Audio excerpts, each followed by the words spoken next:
E aí, pessoal, bom dia, tudo bem com vocês? Para quem não me conhece, eu me chamo Diego, né?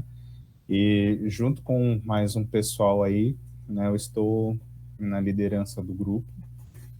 E antes da gente começar o nosso encontro, este é o primeiro do ano, eu gostaria de dizer que eu estou muito feliz da gente ter essa oportunidade de estar começando com um tema tão instigante, né?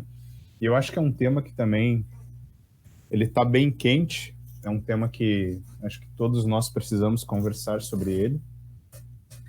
Mas antes da gente começar, né, a palestra do Danilo, eu gostaria de falar um pouco, né, sobre a BC2 e apresentar aqui algumas novidades da BC2 que talvez algumas pessoas não conheçam, né? Então, para quem não sabe, a Associação Brasileira de Cristãos na Ciência, ela tem grupos de estudos espalhados em praticamente todos os estados, né? Então, a gente tem só aqui no sul do país, que é a região que a gente tem mais proximidade, a gente já tem 10 grupos e a gente tem grupos em todos os estados, em várias cidades. O último grupo que surgiu é em Pato Branco, né? Não existia nenhum grupo em Pato Branco, agora tem. Mas, para além disso, a BC2 agora está tendo grupos de estudos não apenas por região, mas tem grupos também temáticos. Essa modalidade online, ela se expandiu bastante, então a gente tem a oportunidade aí de participar de grupos que tratam de temas específicos. Então, a gente tem o grupo de física, de direito, tem de educação, tem de medicina, tem de biologia e química, tem de computação, tem de tecnologia, tem de história, tem de ciências naturais. E se algum dia o Bruno tiver a boa vontade, a gente vai ter um de psicologia, né, Bruno? Se ele se encorajar.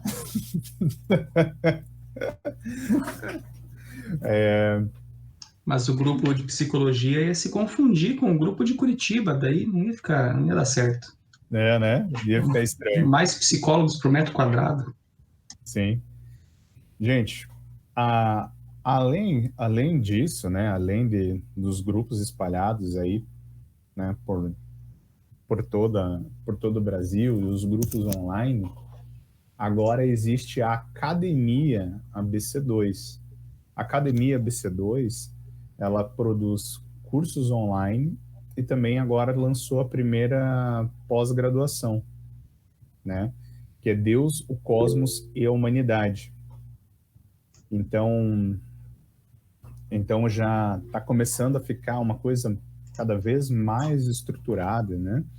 Então, os cursos online que tem, são vários cursos online que tem disponíveis, né? Então, o que acontece? Ah, você que está participando, né, aqui dos grupos de estudo, em algum momento, dedica um tempo para você entrar lá no site da BC2 e começar a conhecer todo o conteúdo que a BC2 passa a disponibilizar. Só para você ter uma ideia, se você entrar no canal do YouTube da BC2 e for lá em playlists, você vai encontrar muito conteúdo para você assistir, pois a ABC2 tem os vídeos das conferências nacionais e das mini conferências que você pode assistir. Existe o Destaque ABC2 com o Vitor Fontana, que ele apresenta. Tem a Conexão Ciência e Fé, tem o Lab ABC2, tem os documentários, tem o, as palavras do Davi Lago, tem os Faraday Kuipers, tem o ABC2 Responde e tem mais outros vídeos ali que são, né, são bastante interessantes. Então, se em algum momento você quiser algum conteúdo, assistir algum conteúdo lá no canal do YouTube da BC2 tem muita coisa. Para quem gosta de podcast, a BC2 também está no Spotify, né? Tem o próprio canal da ABC2 no Spotify e tem a parceria com o Bibotalk, né? Então lá você também pode escutar bastante, assim, temas interessantes. Então, esses dias o Marco Vandermeer, ele até colocou no nosso grupo lá um pequeno resumo de tudo que a BC2 iria apresentar ali nos próximos dias. Então, gente, de verdade, a BC2 praticamente tem conteúdo publicado quase que diariamente, né? Então, pelo menos umas 3 vezes na semana tem conteúdo. Seguinte, hoje em dia, como os grupos de estudo eles são na plataforma online, você pode participar de qualquer grupo de estudos de qualquer cidade, tá? Todos os grupos de estudo, inclusive os temáticos, são grupos abertos. Nenhum grupo é fechado, tá? Nenhum grupo você tem que fazer nenhum tipo de cadastro ou pagar qualquer tipo de mensalidade para você poder participar. Todos os grupos eles são abertos, tá? Uma coisa que eu acho bastante importante, né, que é, né, nós temos que ser sinceros e a ABC2 ela é uma entidade assim nova, né, uma instituição nova. Então, só para vocês terem ideia, a ABC2 ela tem tudo isso e ela não paga as próprias contas ainda, né? Então, se você consome o conteúdo da ABC2, participa dos grupos, acha bacana, seria interessante em algum momento você procurar se associar, né? Isso fortalece a ABC2, porque a ABC2, para quem não sabe, ela vive, digamos, né, os projetos, tudo que ela faz, são projetos financiados, né? A maioria pela Templeton. Então, o que acontece? De tempos em tempos a gente fica sem recurso, né? E se ficar sem recurso, e aí? Como é que faz? Daí, para se associar, basta você entrar no site da BC2 e lá vai ter a, vai ter um link ali para você se associar, tá? Depois eu posso disponibilizar aqui, né, no grupo, né, o canal da BC2 e a parte ali para você se associar. Seguinte, eu estava esquecendo dos livros. A BC2 tem um bom acervo de livros traduzidos, tá? Se você se associa, você ganha desconto na compra desses livros também, tá? Então, a BC2 tem uma boa parceria aí com a Thomas Nelson e está lançando vários livros. Gente, eu acho que seria isso. Então, eu vou passar a palavra agora para o Paulo Marins, que vai apresentar o Danilo e vai fazer a oração inicial. Tudo bem, Paulo? Vamos lá. Na verdade, a apresentação, eu quero mais falar um pouquinho sobre o tema, né, antes de introduzir o Danilo, que vai fazer a apresentação do conteúdo mesmo, e falar um pouco também sobre o trabalho dele, né? Mas eu queria só fazer uma breve exposição de por que a gente escolheu esse tema, ou seja, esse é um grupo de ciência e fé, né? Então, vacinas entra aí na categoria da ciência, né? Mas onde que entra a fé aí? Por que a gente está abordando esse tema?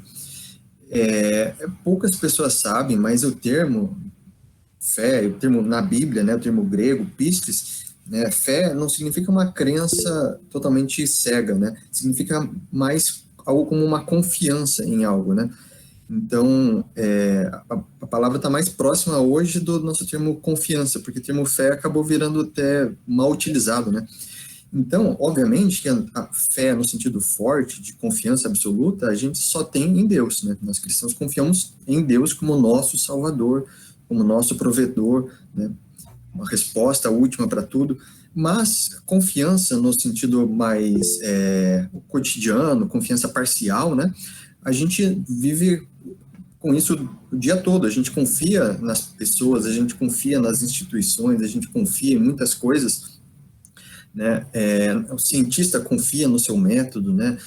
A economia funciona à base da confiança, né? O crédito, né? A palavra termo crédito vem de creder, de crer, né? De confiar no que vai vir, em empréstimo, tudo, né? A sociedade precisa de confiança nas instituições e autoridades para funcionar. Então, a questão da vacina nos traz essa questão aí da confiança, né, da fé, né? Podemos confiar na vacina, né?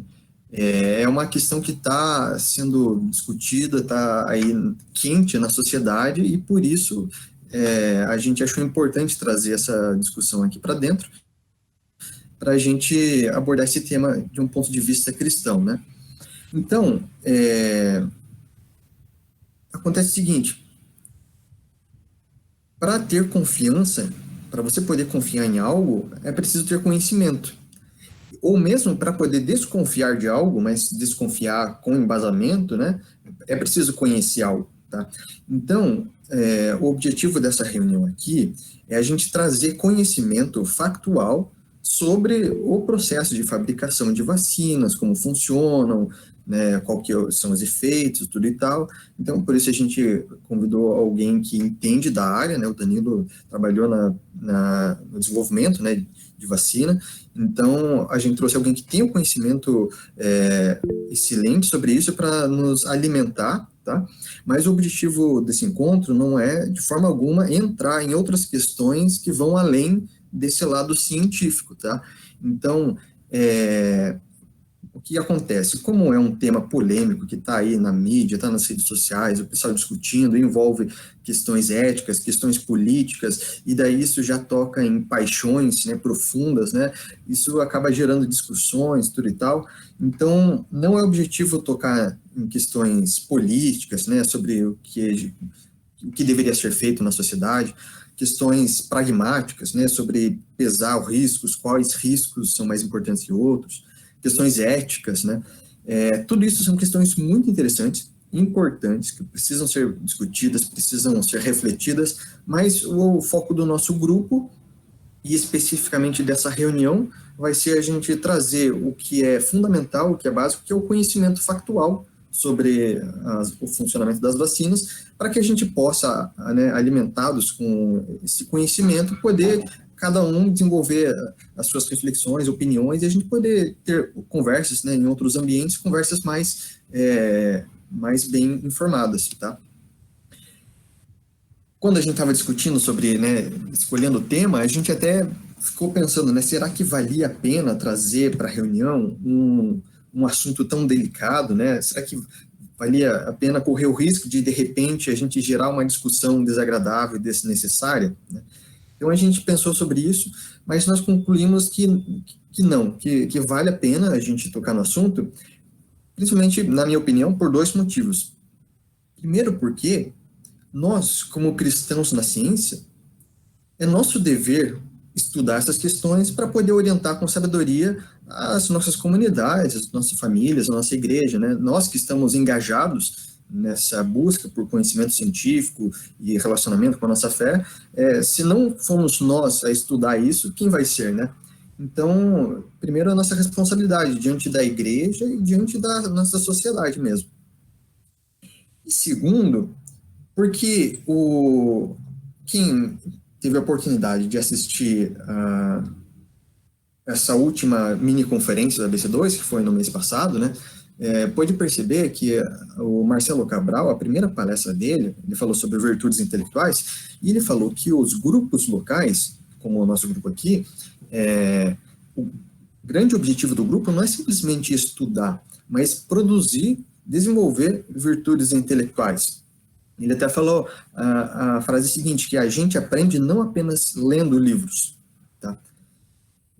Mas a gente aprende em comunidade, a gente aprende nos exercitando mutuamente nas práticas intelectuais, né? E essa questão de virtudes intelectuais tem sido bem enfatizada pela ABC2, vocês podem ver isso tanto nas conferências, tem sido falado, no curso que a Academia ABC2 ofertou no ano passado, em textos que estão sendo publicados, né? A ABC2 está muito preocupada no desenvolvimento de virtudes intelectuais, e os grupos são comunidades intelectuais que têm o objetivo também de desenvolver isso. Então, é no diálogo, é na conversa que a gente exercita a nossa capacidade de ter generosidade intelectual, humildade intelectual, amor pelo conhecimento, perseverança intelectual, mente aberta, firmeza intelectual. São práticas que a gente vai desenvolvendo a partir do exercício. Tá? Então, uma coisa que é fundamental, uma habilidade fundamental, e que às vezes me parece que falta demais assim, na nossa sociedade, é a capacidade de distinguir diferentes aspectos de uma questão teórica. Né? Então, a gente está aqui com a questão da vacina, tem o aspecto técnico, né? Tem o aspecto tecnológico ali envolvido na produção, tem o aspecto científico de qual é a estrutura da realidade que permite a produção, né, desenvolvimento de vacinas, tem um aspecto econômico, né, da produção e da compra, tem um aspecto político, de como a gente usa isso, aspecto ético. Então, são diferentes aspectos, e às vezes na sociedade, na mídia, a gente vê as pessoas, né, misturando tudo com dificuldade de distinguir as coisas. Então, essa reunião também é um exercício para a gente aprender a distinguir, extrair, para a gente aprofundar no conhecimento científico, e não para isolar ele do resto, mas para a gente aprofundar nele, para depois, nas nossas conversas mais adiante, a gente esteja mais informado, tá? Então, essa é a breve reflexão que eu queria deixar, e aqui uma recomendação para a reunião. Então, o Danilo ele vai fazer a apresentação dele, vai ter uns 50 minutos para apresentar, depois a gente tem meia hora ainda para fazer perguntas, ele vai poder responder, e a gente vai conversando, sempre tendo em mente esse direcionamento inicial, beleza?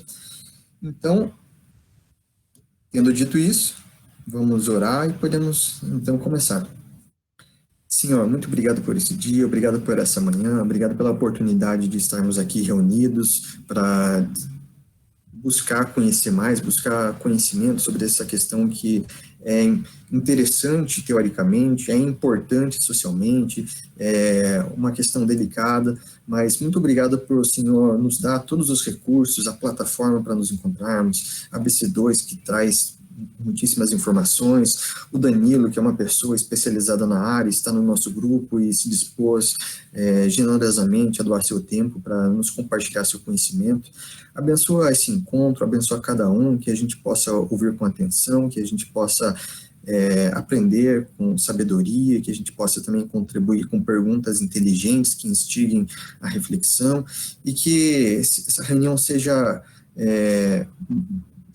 edificante não só para nós, mas também para as nossas comunidades, nossas igrejas e para a nossa sociedade, que precisa tanto de mais luz, e que a gente possa servir através dessa reunião aqui, Pai. Te agradecemos desde já e invocamos aqui a Tua presença. Em nome de Jesus, amém. É isso aí, Danilo. Fique à vontade. Tá bom. Então, vou começar. Bom dia, pessoal. Primeiro, dizer que estou muito feliz e grato por essa oportunidade de poder falar no grupo, de poder contribuir. Gostaria de falar um pouquinho sobre mim, para quem não me conhece, né? E tenho uma trajetória, como é que fala? Bom, eu trabalhei 7 anos no Exército, e enquanto isso fiz graduação de Biologia.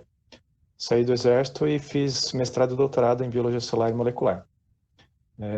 Por critérios técnicos, eu ainda não tenho o diploma em si de doutor, mas cumpri todos os requisitos, exceto um, que era publicar um artigo. Eu não publiquei esse artigo ainda, mas o resultado foi depositado como patente aqui no Brasil e no escritório internacional. Para muitos programas de pós, esse requisito é suficiente para encerrar todos os critérios. Hoje, eu não estou vinculado a nenhum laboratório, né? Depois de uma experiência fora, eu decidi empreender, então estou no empreendedorismo hoje. Estou bem feliz com uma oficina de lataria e pintura. Então, a minha dedicação para essa palestra, ela envolveu realmente uma atualização. Então, tenho lido, desde que fui chamado, tenho lido bastante e preparei essa palestra para vocês. Então, o tema dela, vacinas, produção, funcionamento, eficácia e segurança. Está aqui então o sumário, nós vamos falar sobre seleção de imunizantes, ingredientes comuns, fase de desenvolvimento, autorização para uso de emergência e depois uma rodada de perguntas, né, e respostas sobre esse tema. Minha voz está boa? A tela também está aparecendo para todo mundo? Tudo certo. Beleza.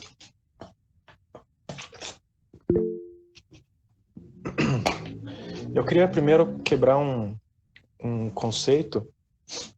Se você sabe qual é a diferença entre doutorado ou doutor e PhD, né? Não há diferença. É a mesma coisa, a única variação aqui tem o idioma.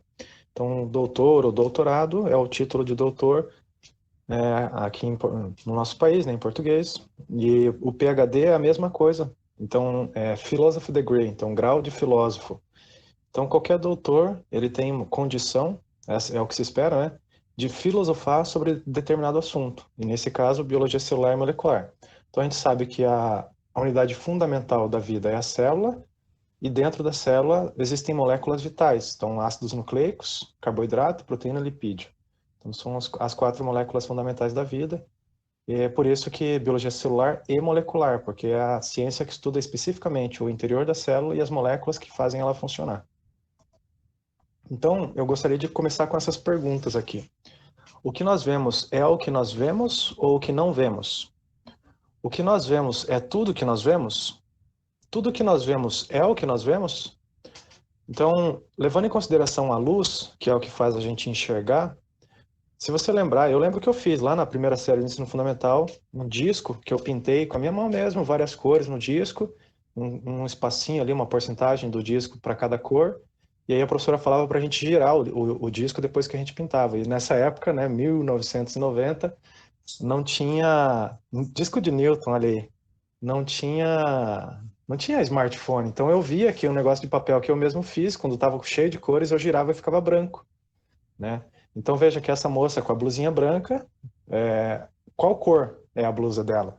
Se você parar e pensar, você fala branco, mas se você parar e pensar de novo, você fala, não, é a mistura de todas as cores. Automaticamente, né, raciocínio inverso, a moça de blusinha preta, ela tá com uma blusa que não tem cor, mas ao mesmo tempo a tua mente diz que é uma blusa preta, mas aí você sabe que blusa preta é ausência de cor. Então veja como é necessário raciocinar, né? Isso que eu quero quebrar aqui. Vamos raciocinar por conta própria. Então, para a gente entender, eu trouxe essas 3 imagens aqui, que elas estão na mesma escala de comparação, porém elas estão em zoom diferente. O maior zoom está aqui. Nós temos um rinovírus, tem lá em torno de 30 nanômetros. Nós temos um vírus da influenza, que é mais ou menos do tamanho do vírus do Covid, tem 100 nanômetros. E aí, diminuindo ou aumentando o zoom? Se eu diminuir o zoom, a imagem ficou maior. Então, diminuindo o zoom, uma bactéria, Staphylococcus, em relação agora, comparando com o vírus da influenza. Está aqui o vírus da influenza, tá? Esse vírus aqui está aqui, ó, porque diminuiu o zoom, né? E diminuindo ainda mais, aqui está Staphylococcus, aqui uma Escherichia coli, e lá atrás, ó, como risquinhos, já não tem mais resolução suficiente para ver o vírus da influenza, tá? E agora aqui o objetivo principal é comparar com uma célula humana que é pequena, uma hemácia, tem células humanas bem maiores do que essa aqui. Então, só para ter um nível de comparação do que nós vamos falar, né? Nós vamos falar de vírus. Então, veja que mesmo nessa escala, que já é um aumento grande, né? Você ter a capacidade aqui de ver 8 micrômetros, né? O vírus desaparece, tá? Tá lá no fundo. Ainda trago outro princípio aqui, o princípio da incerteza de Heisenberg. Quem assistiu aí Breaking Bad lembra bastante desse nome. Lançando luz, né? A mecânica clássica diz que a luz se propaga em linha reta. E a mecânica quântica diz que a luz se propaga em linha reta e em ondas. Então aqui nós temos um foco de luz e só aqui tem passagem de luz. Então se ela se propagasse só em linha reta, nesse terceiro quadrado não haveria luz. Mas o que nós vemos aqui há luz. Por quê? Porque ela se propaga em linha reta, de fato, mas ela se propaga em ondas, né? Então a onda passa por aqui e ela continua fazendo ondas lá dentro e ela passa por aqui. Por isso que o foco está aqui, mas aqui que está fora de ângulo tem luz também. Então isso se chama dualidade da matéria. Toda a matéria tem isso. Inicialmente chegou à conclusão de que a luz tinha esse comportamento dual, mas na verdade toda a matéria tem esse comportamento dual. Ela se propaga em linha reta e em ondas. Então só isso que permite a luz chegar no terceiro quadrado. Tá? Então, esse é o princípio da incerteza de Heisenberg. Quanto maior a precisão que você tiver de medir a posição de uma amostra, de uma molécula, de uma partícula, menor a chance de você acertar o seu momento linear. Mas sou biólogo, né? Estou aqui falando até para físicos, então não queria entrar nesse tema, só queria trazer esse ponto assim de que do princípio da incerteza. Então, dentro desse princípio da incerteza, a luz se propagando em ondas, o nosso olho ele tem uma capacidade limitada de ver a luz e, consequentemente, de ver as coisas. Existe uma limitação no nosso olho, na íris do nosso olho, que se comporta como uma lente. Então, só a título de comparação, uma onda de rádio AM, ela tem 10 elevado à quarta de comprimento de onda. Uma onda de rádio de FM tem 1 metro de comprimento de onda. E o que nós vemos tem 10 elevado a menos 6, menos 7 de comprimento de onda. Ou seja, a luz visível, ela passa por um espectro de comprimento de onda de 400 a 700 nanômetros, mais ou menos. Então, aqui está toda a faixa da luz visível. Tudo que o nosso olho vê, todas as cores, estão dentro desse espectro de onda aqui, de 400 a 700 nanômetros. O que é esse nanômetro que eu falo? É a distância entre um pico e outro. Né? E isso também tem a ver com a resolução. A capacidade de ver 2 pontos como 2 pontos é a resolução. Ok. Trazendo então para miúdos, né? Aqui está então a escala em metro. Tá? O que o nosso olho vê, o comprimento de onda está mais ou menos aqui, né? 10 micrômetros, 10 a menos 6. E o sucesso da... Desculpe. Só um minuto.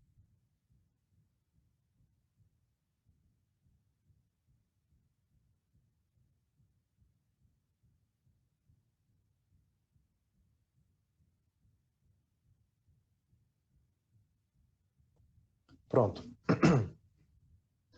A ciência experimentou um grande avanço quando passamos a dominar os microscópios, né? Porque daí a gente começou a ver o que é micro. Por isso ali a escala de micrômetro, né? Microscópio. Então, a capacidade de um microscópio de luz, da resolução de visão, é 200 nanômetros. E um microscópio eletrônico, ele tem a capacidade de chegar até 0,2 nanômetros. Então, é possível ver uma partícula viral com uma eletromicrografia, ou seja, com uma imagem retirada de um microscópio eletrônico. Isso que permitiu esse conhecimento que nós temos hoje. Então, tudo isso foi visto em lâminas de laboratório, em lâminas de microscópio, em eletromicrografias, foi visto e depois que você vê e entende, você faz um esquema e aí nós chegamos então nessa representação aqui. Então, nós temos uma célula aleatória aqui, uma célula, e essa célula foi infectada por um vírus. Acabei esquecendo de falar. Apesar daqueles tópicos apesar daqueles tópicos lá do sumário, enquanto eu produzia a palestra, eu montava a palestra, eu percebi que seria mais proveitoso eu trazer alguns pontos básicos aqui de imunologia, enfim, voltar lá nos assuntos do ensino médio, porque como nós somos um grupo multidisciplinar, como o Bruno colocou ali, físicos, engenheiros, ele mesmo é psicólogo, né? Então, para dar uma base para que o que vai ser falado depois seja aproveitado melhor. Então, aqui eu estou retomando alguns conceitos, né? Então, a introdução vai ser um pouco mais longa do que eu tinha planejado no início. Então, um vírus infecta uma célula. Lembrando que o vírus é um parasita intracelular obrigatório. Ele só consegue se multiplicar no interior da célula, pois ele usa a maquinaria da célula para se multiplicar. Ele não tem capacidade de se multiplicar sozinho. Então, ele entrando na célula, libera seu material genético. O seu material genético, quando é DNA, se transforma em RNA. Quando é RNA, ele já vai direto para a síntese. Há também uma replicação inversa aqui, produzindo moléculas, enfim, depende de cada caso é um caso, são muitos vírus que existem, e no fim das contas você tem novas partículas virais, essas partículas virais saem da célula, então nós temos aqui um vírus entrando e 3 vírus saindo. O problema é que não é simples assim, né? São 4 formas básicas que um vírus infecta uma célula. Na primeira delas, ele se multiplica tanto dentro dela que causa a morte da célula. Então, esse é o ciclo lítico que a gente fala, a célula infectada morre, isso é um grande problema. Né, você vê aí que as pessoas que são infectadas com coronavírus, elas têm grande dificuldade de respirar, e veja que o vírus é um vírus de contágio nos vias aéreas, e aí você tem lá o vírus se multiplicando no pulmão, o pulmão tem a função de fazer a troca gasosa, as células que estão sendo infectadas pelo vírus morrem, então você tem um órgão disfuncional. As células do pulmão que tem a função de fazer a troca gasosa estão morrendo, então o paciente tem dificuldade de colocar oxigênio no seu sangue. E a sensação, o que ele fala? Estou sem ar. É a sensação que ele consegue explicar, o sintoma. Então, isso é um dos motivos é esse aqui. O vírus entra na célula, se multiplica tanto dentro dela, que a célula morre. Ela rompe a célula, de fato. Aqui é aquela questão do espaço, né? Dois corpos não podem ocupar o mesmo espaço ao mesmo tempo. Então, tem tanta partícula viral dentro da célula que ela se rompe. Aqui uma outra opção, uma outra forma de contágio, o vírus se multiplica dentro dela e libera algumas partículas virais, como está sendo explicado aqui, ó. A célula foi infectada, liberou essa matéria genética, produziu novas partículas virais e a célula vai secretando o vírus. É esse caso que está acontecendo aqui. Tem alguns casos que o vírus entra na célula e ele fica latente, ele se multiplica, ele está lá dentro, ó. Veja, entrou, se multiplicou e ficou lá dentro. Tá? Ele fica latente. Só Deus sabe quando vai sair de lá. E aí, um último caso, o vírus entra na célula, modifica a sua expressão gênica e leva ela a uma transformação. Né? O caso do surgimento de um câncer pode acontecer o surgimento do câncer dessa forma aqui, que um vírus modificou essa expressão gênica e transformou a célula. Então, aqui nós temos um momento exato em que isso aqui é uma eletromicrografia de um microscópio de varredura. Ele é preto e branco o resultado, mas para ficar bacana aqui ele foi colorido artificialmente, né? Colorido no computador. Então em roxo e azul aqui uma célula humana e as partículas em tons de verde, e eu só sei essas cores porque eu tive ajuda, são as partículas virais rompendo a célula. E aí então é isso aqui que causa a morte celular, é isso aqui que causa, por exemplo, entrou uma partícula viral e olha quantas estão saindo. Então lembrem que eu falei? Isso aqui é uma escala de 0,2 nanômetro até 200 nanômetros, então é um aumento bem grande para conseguir ver isso. Uma vez dentro de uma célula humana, um coronavírus pode chegar até 100 mil cópias de si mesmo em apenas 24 horas. Então, retomando alguns conceitos. Antígeno, fragmento do patógeno capaz de gerar uma resposta imune. Epítopo, pequena região da proteína antigênica reconhecida por anticorpos. Em média, 3,5 aminoácidos por epítopo. Então, uma mesma proteína, nesse caso um mesmo antígeno, pode ter diversos anticorpos produzidos no organismo que vão reconhecer diferentes regiões dessa proteína, desse antígeno, por anticorpos. Anticorpo é uma proteína do sistema imune e adaptativo que é produzido por linfócitos e que tem essa capacidade de reconhecer epítopos. E depois atrair o sistema complemento, atrair células efetoras do sistema imune. Resposta imune é o processo de defesa do organismo através do sistema imunológico. Ela pode ser inata ou adaptativa. Opsonização é o sucesso da resposta imune, quando anticorpos revestem antígenos e vírus, ou bactérias ou patógenos, quando anticorpos revestem o agente causador da doença.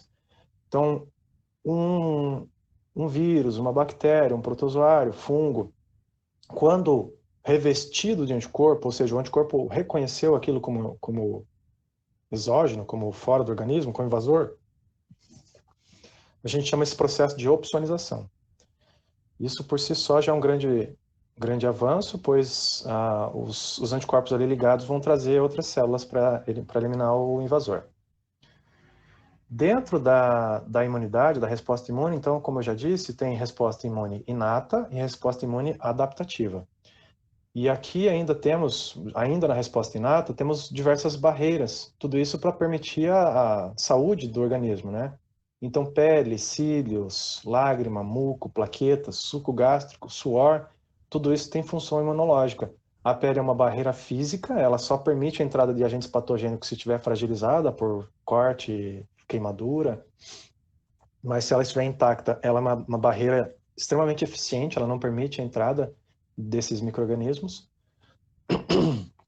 O cílio é uma barreira física, impedindo a entrada de pequenas partículas nos olhos. Na lágrima existe uma proteína específica, a lisozima, que ela age fragilizando a parede celular das bactérias. Então, é conhecido aqui que as lágrimas têm poder antibiótico. O muco, ele tem a função de impedir a entrada de micro-organismos, simplesmente porque eles capturam, seguram, e aí tem um sistema de cílios, são células que têm porção móvel, que leva esse muco para cima, e a gente simplesmente não deixa, o organismo simplesmente não deixa os micro-organismos se multiplicarem lá, eles são retirados. As plaquetas, que vão causar ali o fechamento de um corte, o suco gástrico vai reduzir a multiplicação viral, enfim, o suor também com os ácidos graxos vai impedir a entrada de fungos. Então tem ali as barreiras. Mas o que realmente nos protege são as células. Lembra que eu falei que é a unidade fundamental da vida? E ela também é o que garante a permanência da vida. Então a resposta imune inata é mediada por células e adaptativa também. Na inata nós temos os granulócitos, que são os linfócitos, são os glóbulos brancos, né? O neutrófilo, basófilo, eosinófilo, e no sangue. E nos tecidos, as células são bem semelhantes aos granulócitos, mas elas são chamadas de macrófagos. E aí em cada tecido tem seus macrófagos residentes, sempre lá prontos para eliminar células que não são do organismo. Ou mesmo resíduos de células. Tá. Agora, isso aqui é um processo padrão, digamos assim, um processo padrão. A resposta imune adaptativa, e é essa que a gente procura provocar quando cria uma vacina, a resposta imune adaptativa, ela é mediada por linfócitos.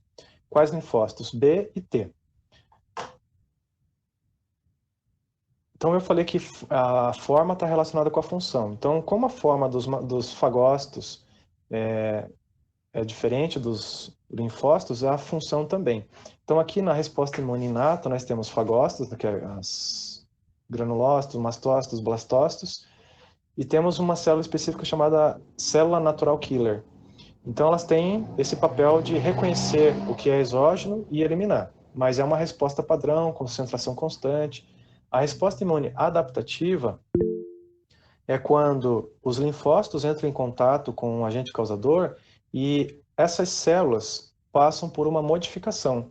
Os linfócitos T passam a produzir anticorpos, os linfócitos B passam a produzir anticorpos, e os linfócitos T produzem uma proteína diferente na sua membrana, e essa proteína diferente na sua membrana é capaz de reconhecer outras proteínas, né? E essas proteínas são específicas daquele patógeno que a célula entrou em contato.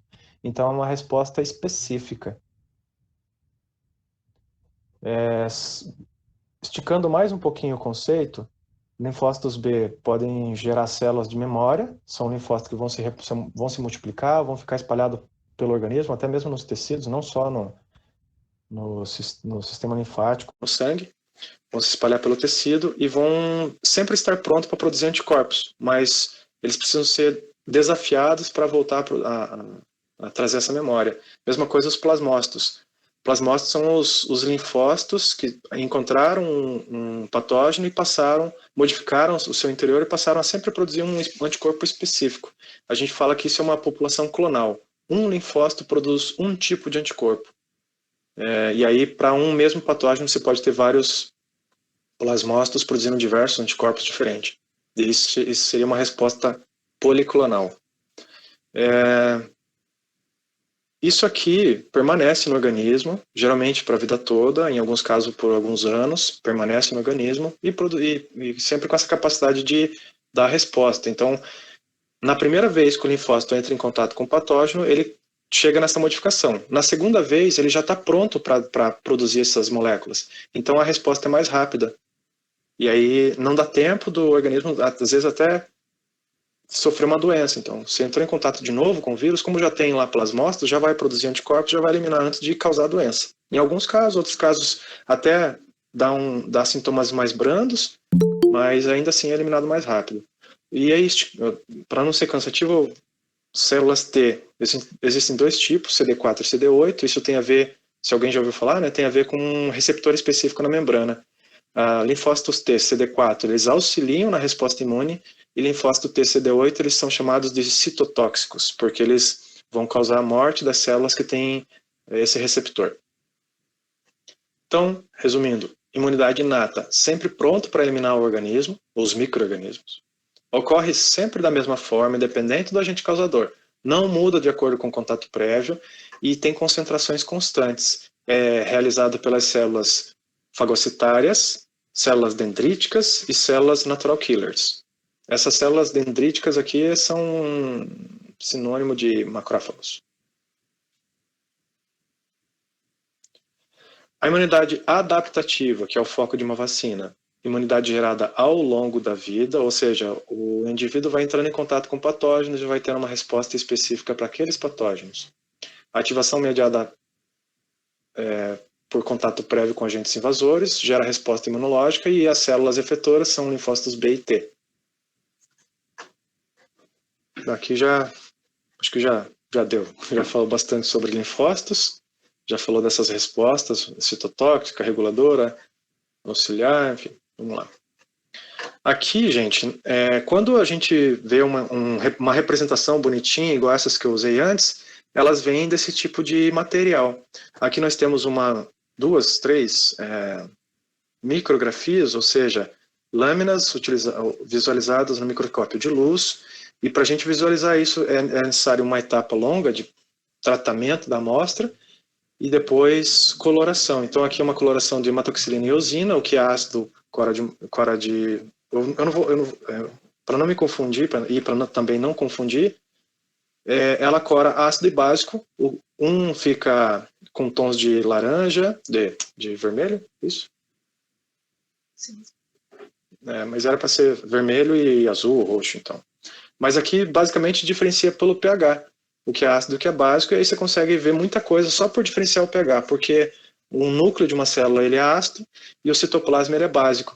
Então, só pela coloração você já consegue entender muita coisa. Então, para quem é da área, você consegue ver, por exemplo, que essa célula aqui ela é diferente, ela é um macrófago, essa aqui é um plasmócito. Lembra que eu falei dos plasmócitos? Então, isso aqui é uma lâmina de um tecido e você consegue ver plasmócitos, macrófagos, linfócitos. Tudo isso você consegue ver, claro que isso.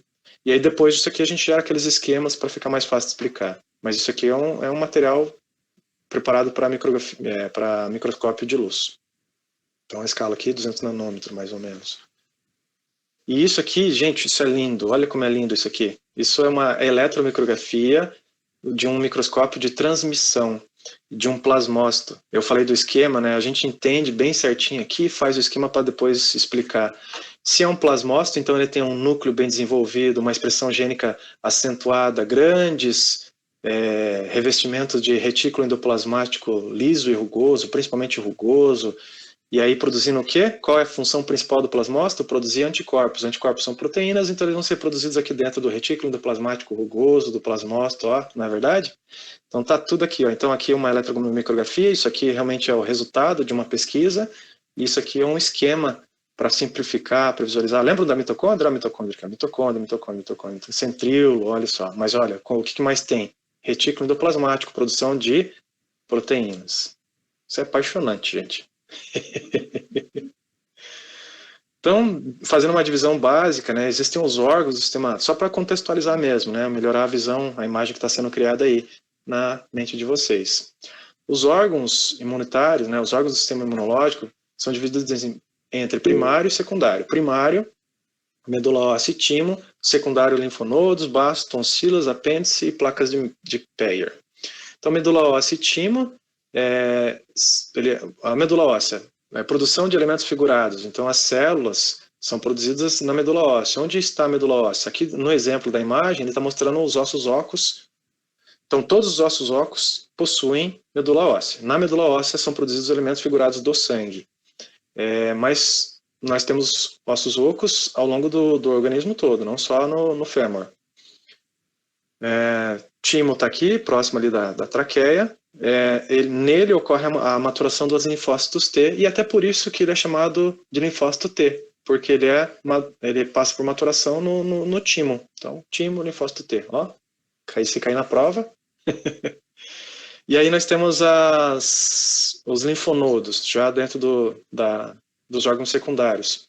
Linfonodos são como quartéis generais. O Brasil é dividido em 5 regiões, e nós temos 5 quartéis generais. Então, ou seja, é um prolongamento, né, uma base de comando, digamos assim. Então, qualquer infecção da virilha para baixo, nas pernas, o linfonodo, o quartel-general do sistema de defesa vai ser ali nos linfonodos da virilha. Nas axilas, para o braço e essa região, as placas de pé em volta dos intestinos, e na cabeça nós temos então os linfonodos e as tonsilas, tá? Também com função imunitária. Então, dentro de uma resposta imune adaptativa, o patógeno precisa ser reconhecido, geralmente por anticorpos, ou então por receptores na membrana. Sim, eu posso comentar depois. Dano no timo pode gerar uma resposta, pode gerar algum problema de imunidade, sim. Timo e baço. Então, o anticorpo ele reconhece, aí pode ter células T também que vão reconhecer esse antígeno. Então, aqui uma resposta imune inata. O patógeno ele é revestido com opsoninas, nesse caso que a gente não chama de anticorpos. Ele é revestido por opsoninas e as células fagocitárias fagocitam esse patógeno e eliminam ele por lise. Então, aqui, o que eu falei antes está do lado esquerdo. Isso é aleatório, não depende de concentração, não depende de contato prévio, é uma resposta que o indivíduo já nasce com isso. Envolve o MHC de classe 1. A resposta adaptativa envolve o MHC de classe 2, que lá... lembra que eu falei CD4? Então, o receptor CD4 se liga ao MHC de classe 2. Junto com isso, tem outros receptores trabalhando. Essa célula aqui expõe esse receptor, e o linfócito que entrou em contato, ele passa a produzir esse aqui, então esse é um linfócito bem específico.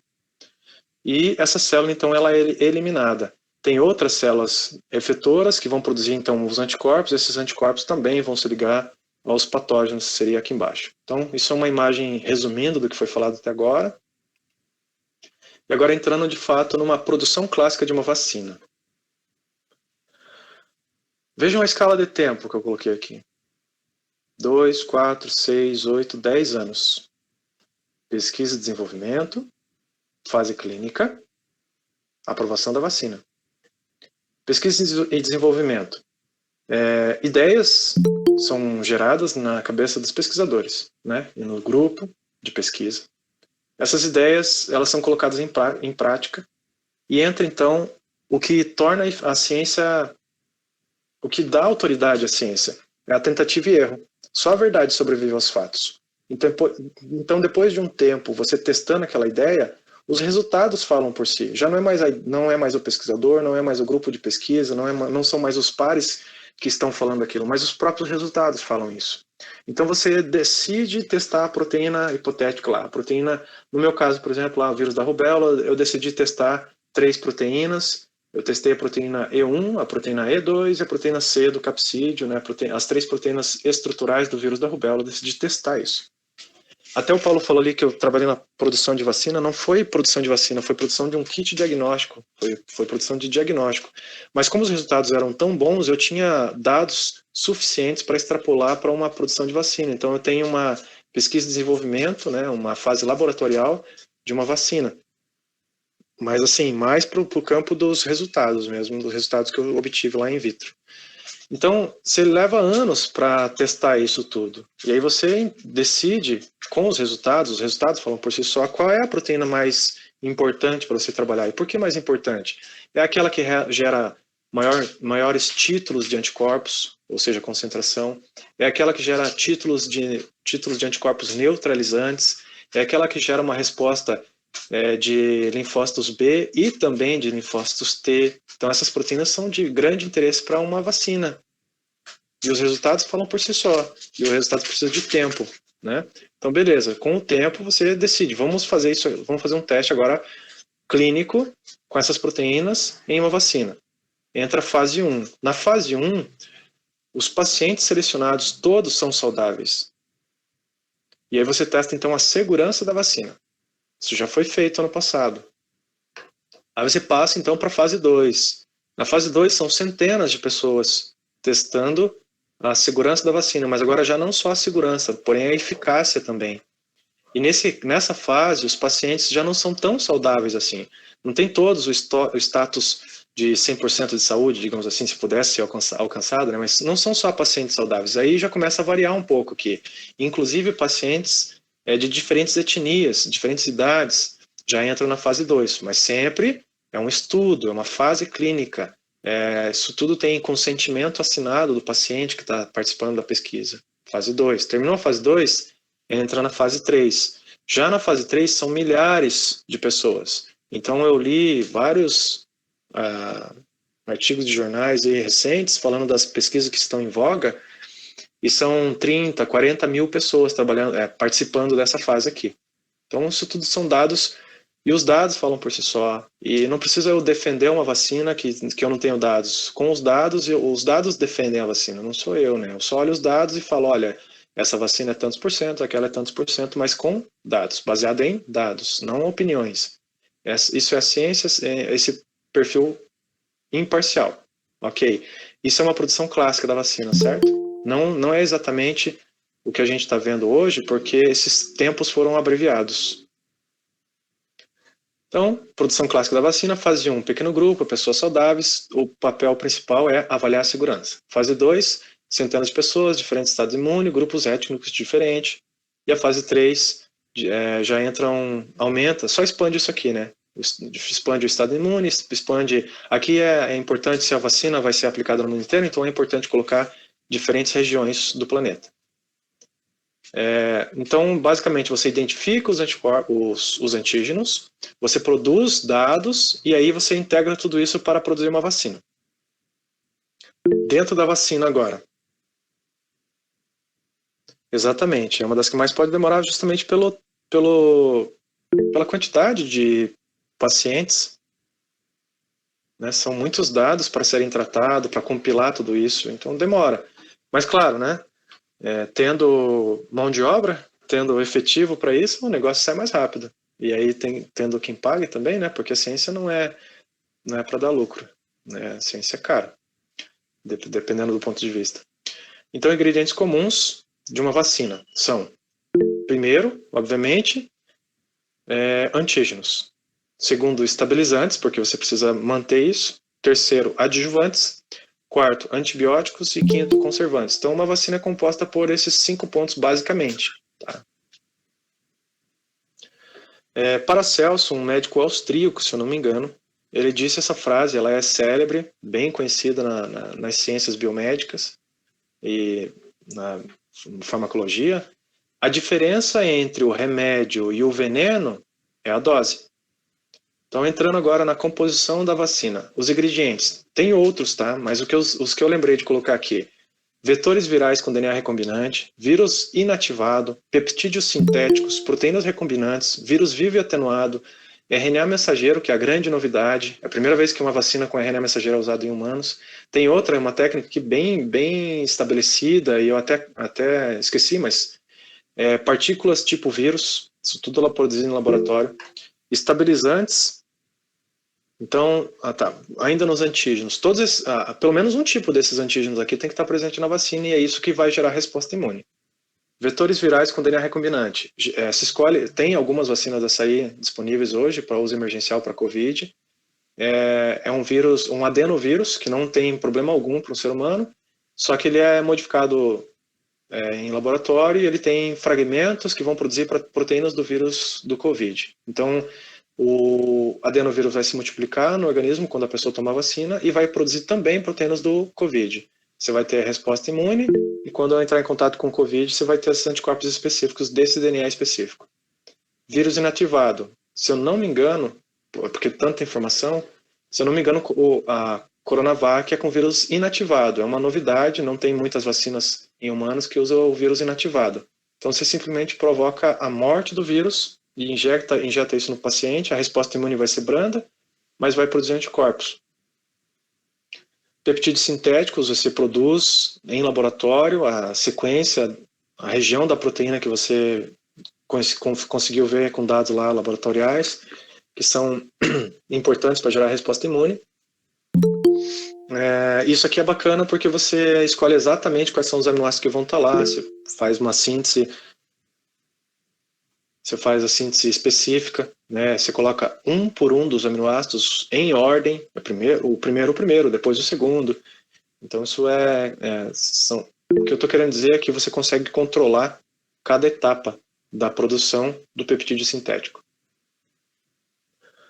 Proteínas recombinantes, você pode produzir essas proteínas em laboratório, purificar e utilizar como vacina.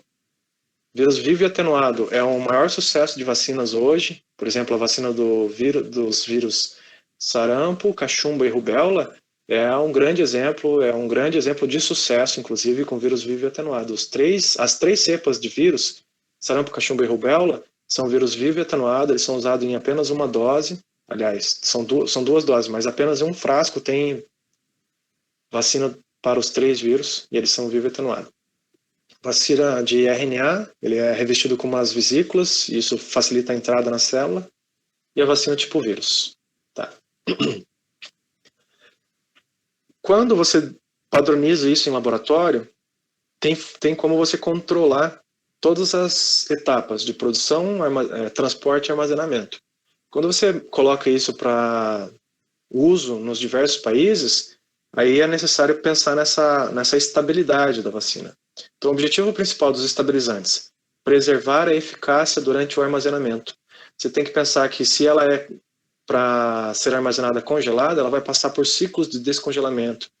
Se ela tem um pH exato para ser um pH ótimo para ser eficiente, para ser eficaz, então você tem que contar com uma variação de pH. Então são adicionados moléculas químicas lá que vão manter tanto, vão preservar, mesmo passando por ciclos de descongelamentos, e vão manter o pH dentro de uma faixa estável. Então nós temos alguns exemplos aqui, ó. Cloreto de magnésio, sulfato de magnésio, lactose sorbitol e gelatina. Basicamente, o papel desses estabilizantes, aqui como exemplo, eles têm o papel de sequestrar moléculas de água. Então é como você entrar seco numa piscina, né? Você vai preservar, você vai causar a estabilidade da vacina. Ingredientes comuns ainda, adjuvantes. Qual é o papel dos adjuvantes? Melhorar a resposta imune da vacina. Isso aqui pode causar reações adversas. Existem centenas de tipos de adjuvantes. O mais comum é o AAHS, né, o sulfato de hidroxifosfato de alumínio amorfo. Esse é o mais utilizado.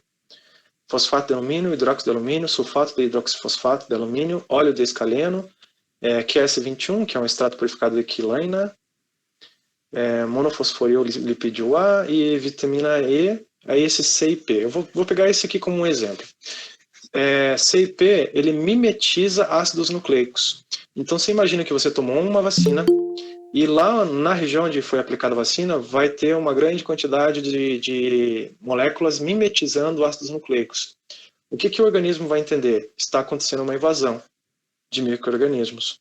Então isso aqui potencializa a resposta do sistema imune, como se estivesse atraindo, é como se fosse fazer uma metáfora aqui, como se fosse uma pessoa que vai roubar uma loja e quando ele entra na loja ele começa a gritar, estou roubando a loja aqui. Então atrai a polícia, né? Esse é o papel dos adjuvantes. Próximo, antibióticos. Os antibióticos, eles têm uma concentração em traços, são concentrações baixas, pequenas quantidades. Geralmente eles estão presentes porque são utilizados nos processos biotecnológicos. Também podem gerar resposta alérgica, né? Também podem gerar respostas adversas. Os mais comuns, neomicina, kanamicina, ampicilina, penicilina, são antibióticos utilizados em laboratório. No momento de produção desses antígenos, você precisa colocar esses antibióticos para permitir, para facilitar a multiplicação das células escolhidas. E as células escolhidas têm resistência a esses antibióticos. Então é uma forma de eliminar o que você não quer e facilitar a multiplicação do que você quer que se multiplique lá numa cultura, tá? E também tem os conservantes. Nesse caso, os conservantes, eles são adicionados principalmente em vacinas multidose para evitar o crescimento de fungos e bactérias. Então esse tilmersal formaldeído e fenol. Se alguém lembra do timersal, vou falar uma outra palavra que daí vão lembrar, né, a galera da minha geração aí, o mertiolate. O princípio ativo do mertiolate é o timersal. Então é uma molécula de mercúrio e tem mais uma porção orgânica, não lembro exatamente qual que é a porção orgânica Qual que é o papel? Inibir o crescimento de fungos e bactérias. Então, por exemplo, o formol, formaldeído, fenol, essas moléculas químicas, elas se ligam, elas fazem ligações cruzadas entre proteínas e ácidos nucleicos, entre ácidos nucleicos, e basicamente elas param o ciclo celular, elas causam a morte da célula. Então, como ela está dentro da vacina, um conservante, ele impede esse crescimento de fungos e bactérias. Por quê? E por que numa vacina multidose? Então, você imagina que você tomou uma primeira dose da vacina, e essa vacina estava contaminada com essas bactérias. Você vai ter resposta imune para os antígenos da vacina e também para as bactérias.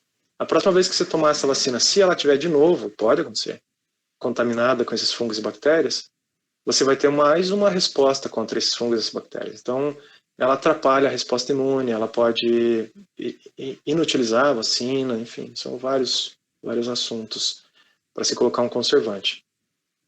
Então, voltando para essa imagem, nós temos de novo, vacina é produzida por pesquisa e desenvolvimento, 3 fases clínicas e a fase da aprovação. Isso é um processo que leva cerca de 10 anos. Levava. Qual é a novidade que nós temos hoje? Em um ano, num dos artigos de revisões que eu vi para preparar para a apresentação, já surgiram 212 candidatos de vacina, sendo que desses 212, 162 estão na fase de pesquisa e desenvolvimento e 50 estão na fase clínica já. E nós sabemos que tem algumas aprovadas para uso emergencial, que eu vou falar daqui a pouco. Tá? Então, isso é uma novidade para a humanidade, em um ano ter tantos candidatos já na fase clínica. E isso é totalmente possível, não é algo de outro mundo, é totalmente possível. É até pouco, se eu parar e pensar em todos os laboratórios que trabalham com vacina. 50, diante de uma pandemia, uma importância global, está bem dentro da ideia, tá tudo certinho, isso aí faz parte, é de se esperar, tá ok. Mesmo porque, de 1980 até 2020, gerou-se know-how, gerou-se conhecimento técnico, expertise, pessoas formadas com equipamentos que permitem o domínio dessa técnica de produção de vacina. Mas o sucesso também da aplicação das vacinas. Então, autorização para uso emergencial. São mecanismos para facilitar a disponibilidade e o uso da vacina durante a emergência de saúde pública. A agência reguladora utiliza os critérios cabíveis para avaliar a aprovação. No Brasil, a Anvisa, nos Estados Unidos, a FDA. E, claro, quem vai analisar esses critérios cabíveis são pessoas que têm conhecimento da área. Não é aleatório, não são pessoas leigas que vão analisar. E vão analisar os dados. Lembra que eu falei dos dados? Os dados falam por si só. Então, para essa primeira parte da palestra, acho que era isso mesmo que eu tinha para falar.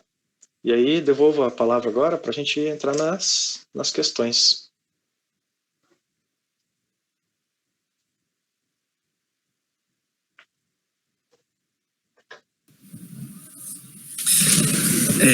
Puxa, ainda bem que essa palestra está sendo gravada e a gente vai poder assistir novamente umas 5 vezes para poder entender tudo.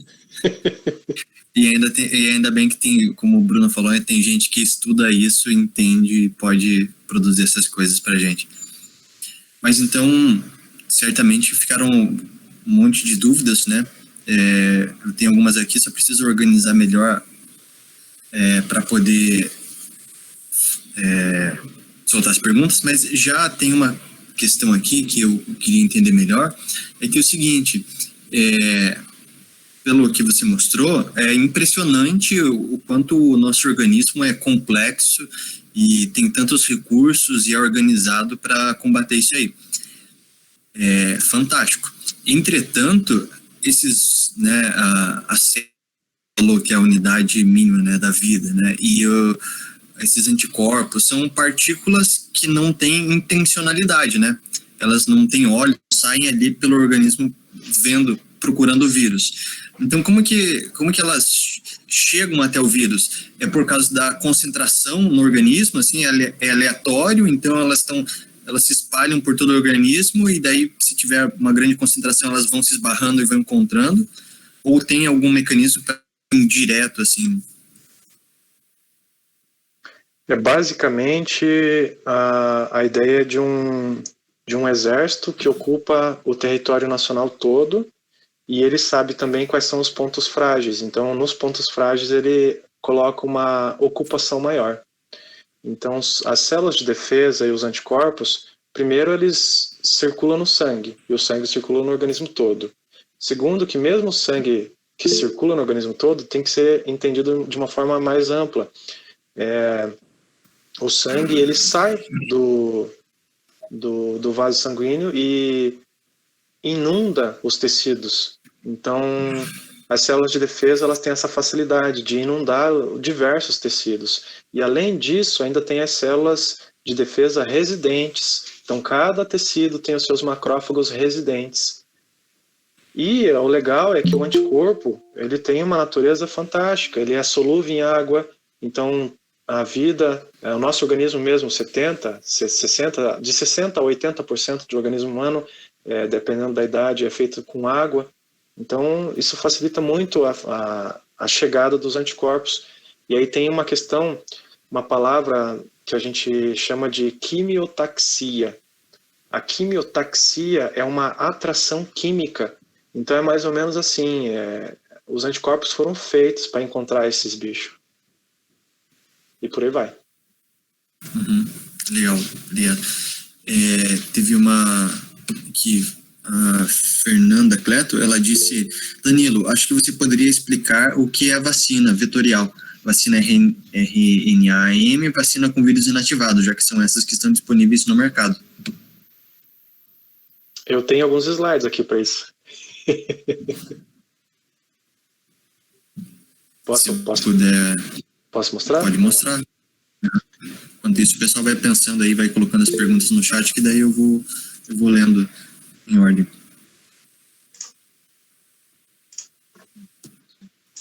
Enquanto isso, enquanto ele vai abrindo ali, só quero lembrar ao pessoal que a BC2 já tem vários materiais produzidos e publicados em relação às vacinas mesmo, né?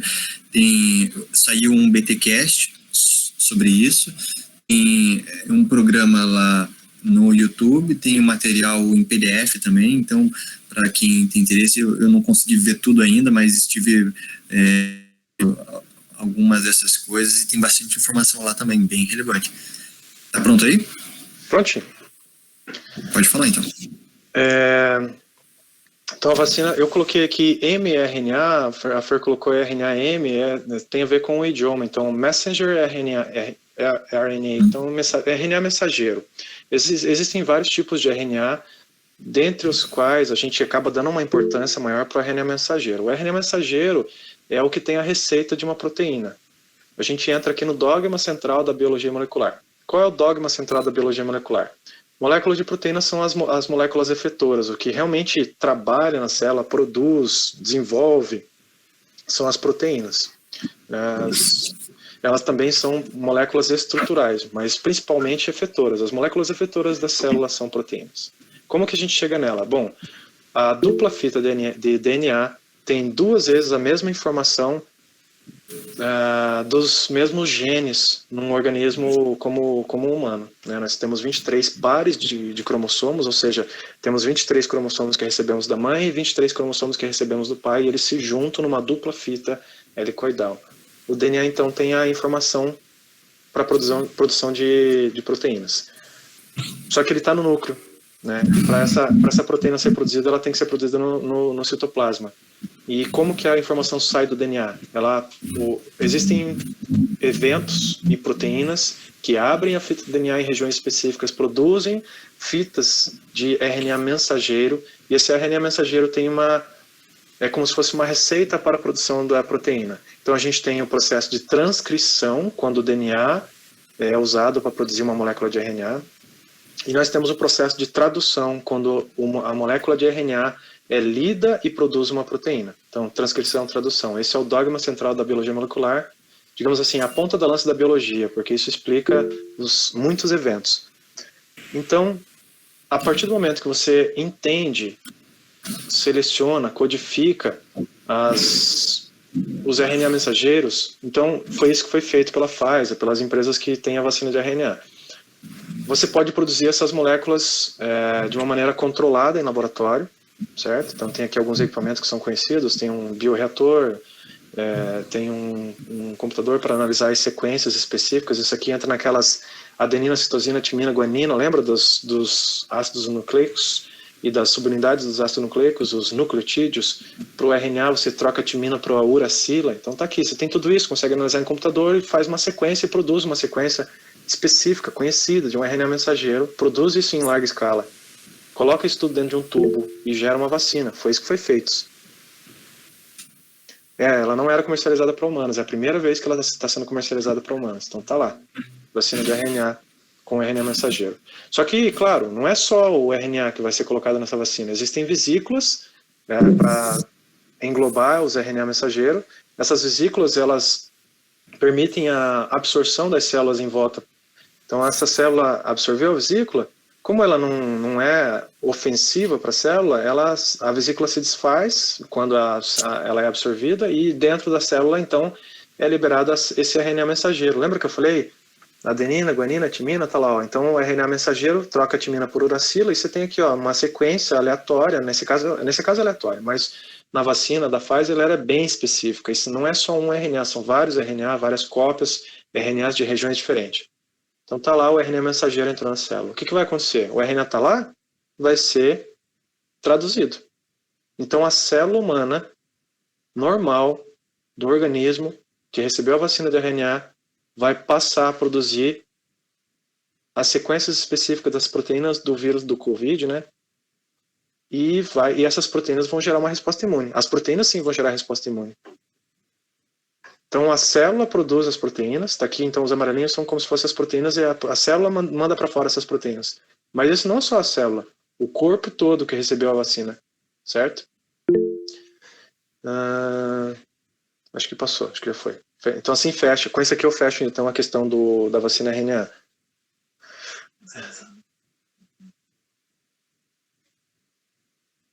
Eu não lembro da AstraZeneca, eu tenho alguma coisa aqui da AstraZeneca. Isso, era a RNA, a vetorial e a do vírus inativado, né? Certo. A AstraZeneca, o que eu tenho aqui, ó? Saiu da apresentação. Então aqui, ó, deixa eu só lembrar, né, porque agora é tanta coisa. Isso aqui, grupos prioritários para tomar vacina, de acordo com o Plano Nacional de Vacinação de 23 de janeiro de 2021. Eu tô aqui depois do 20.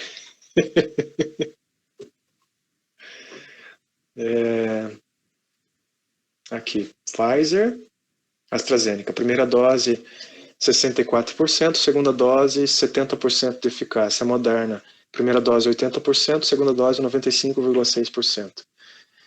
Se eu não me engano, a AstraZeneca então é vetor, tá? Adenovírus. Essa eu comentei na apresentação. Pode ser que eu esteja enganado, né? Porque é tanta informação aqui agora. Mas se eu não me engano, a AstraZeneca ela é vetor adenovírus. Aí o adenovírus é um vírus inofensivo para humanos, então você toma essa vacina. Só que o adenovírus ele foi modificado, ele está sendo utilizado como um vetor. Então foi feito um vírus, adenovírus, recombinante para conter dentro do seu genoma também fragmentos do genoma do COVID. E aí quando ele for montar as partículas, igual eu falei lá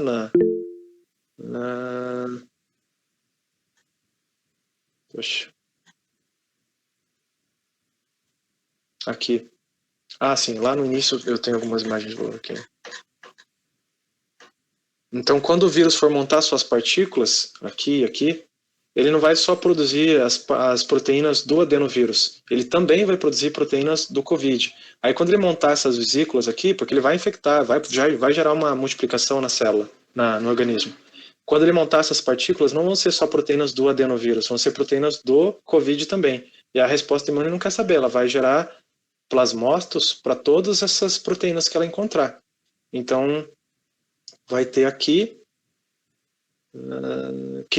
vai ter anticorpos que reconhecem as proteínas do COVID, por consequência, porque um adenovírus é um vetor, o vírus está sendo usado como vetor para expressar as proteínas do COVID. Qual que é a próxima? Só para entender melhor, então, as proteínas do COVID que o organismo produz, que você está falando, são proteínas que vão aí ligar com as proteínas do vírus para ele não entrar na célula, é isso? Desculpe, pode repetir? Essas proteínas do COVID que o nosso organismo vai produzir são proteínas que vão englobar o vírus para que daí ele não tenha contato com a célula humana, é isso? Não, é quase isso. No caso lá do RNA, e daí dá para usar também o mesmo raciocínio para o adenovírus, aqui, ó, aqui. Dentro da célula vai ter o RNA, tá? E como, só para ressaltar aqui o comentário da Zipra, isso aqui, gente, é o símbolo do sucesso da biotecnologia.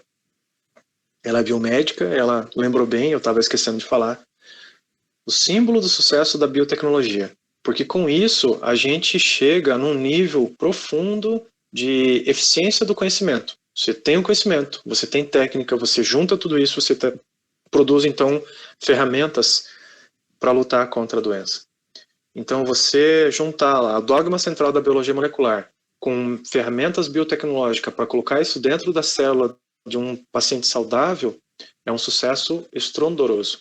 Né? E isso se isso funcionar de fato, é muito cedo para falar disso, né? Daqui a uns 5 anos a gente vai ter mais dados.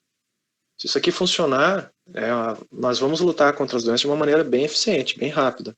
Então, o que é isso aqui? Agora, respondendo diretamente à pergunta do Paulo.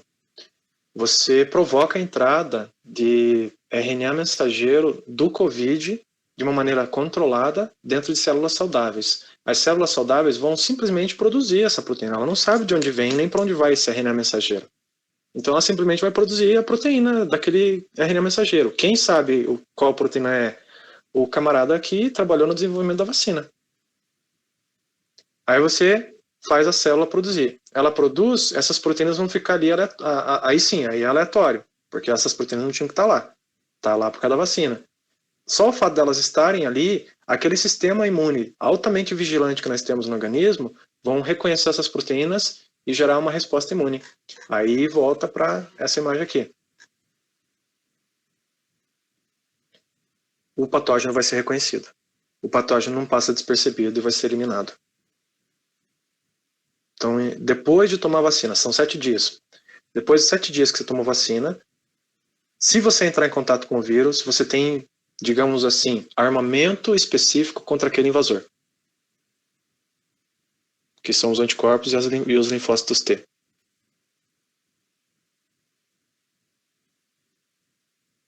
O que está sendo agora antes, não? Porque eu preciso mudar.